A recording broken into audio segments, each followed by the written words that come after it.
Thanks very, very much. And as you say, we'll continue crossing around the country. We're also going to, in just a couple of minutes' time, talk to the election website that the SABC has got. It's linked to sabcnews.com. So we're going to talk you through all of that and also a little bit more about the SABC's coverage of the upcoming elections. But as we say, let's go now to Bloemfontein. We've got Palesa Moeti. She's standing by to give us an update of what's happening in the Free State. Palesa, good morning to you. Good morning, Leanne. We are at the Results Operations Center here in Bloemfontein. This is where whenever there's problems anywhere in the province at voting stations, they come through here. They are reported here, as well as tomorrow. Once the results are announced, they'll be announced from here. Today, for now, it's still a little bit quiet. We're expecting, the pace to pick up and more people to be showing up. There's about 21 IEC officials that are standing here, to just be able to gather whatever issues are appearing on the ground. Yesterday, it was relatively, a quiet day with things running smoothly in terms of, specifically special votes.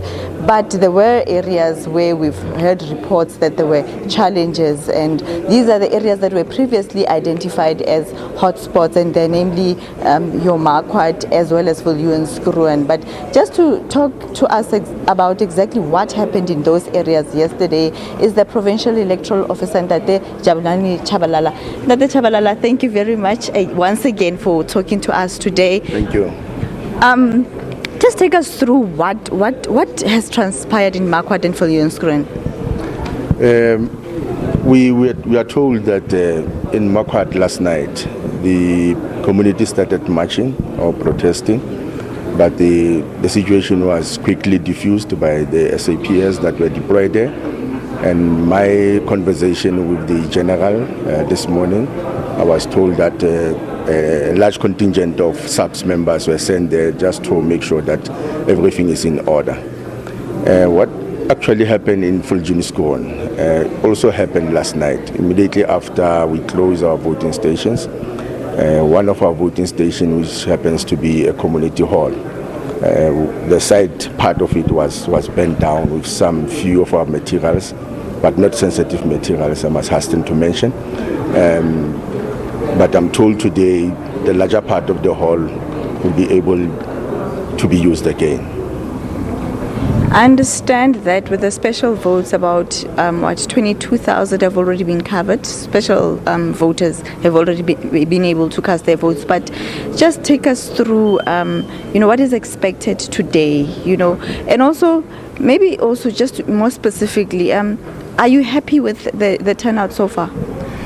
Well, like you said, generally the process was smooth, although very slow, with a few applicants, that is now people who applied for special vote, trickling in at a very low pace at our voting station level.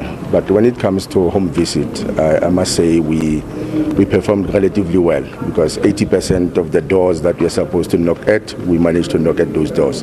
And all institutions, that's now all age institutions where we had to go and perform this special vote. We managed to do that.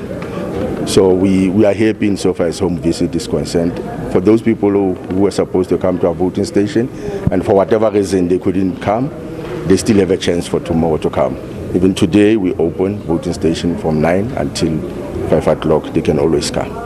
And then for tomorrow, what are the preparations for tomorrow? Is everything in place for tomorrow?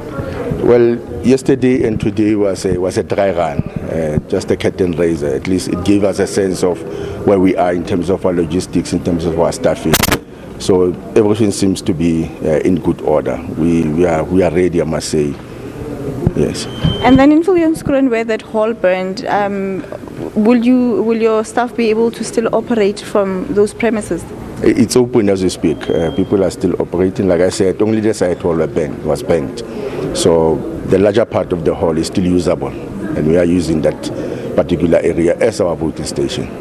Thank you very much, Ntate Jabulani Chabalala, who's the POE here in the Free State. But, we'll be keeping tabs on these areas that have been named as hotspots. We know that in Viljoenskroon, about 24 people will be appearing in court today. Those were people that were arrested in the protest yesterday. And our reporter who's out in the field, Aphumelele Mdlalane, just confirmed with me just before we went on air that the situation is actually still quite tense in Marquardt, with the community still insisting that nobody will be able to vote if their issues are not resolved. In fact, yesterday the MEC for Kokta was there, and he also acknowledged that the issues with regards to service delivery that the community has raised are valid. It's just that at this stage the time frames are not favorable for them to be able to deal with those issues as government. But with that, it's back to you in studio.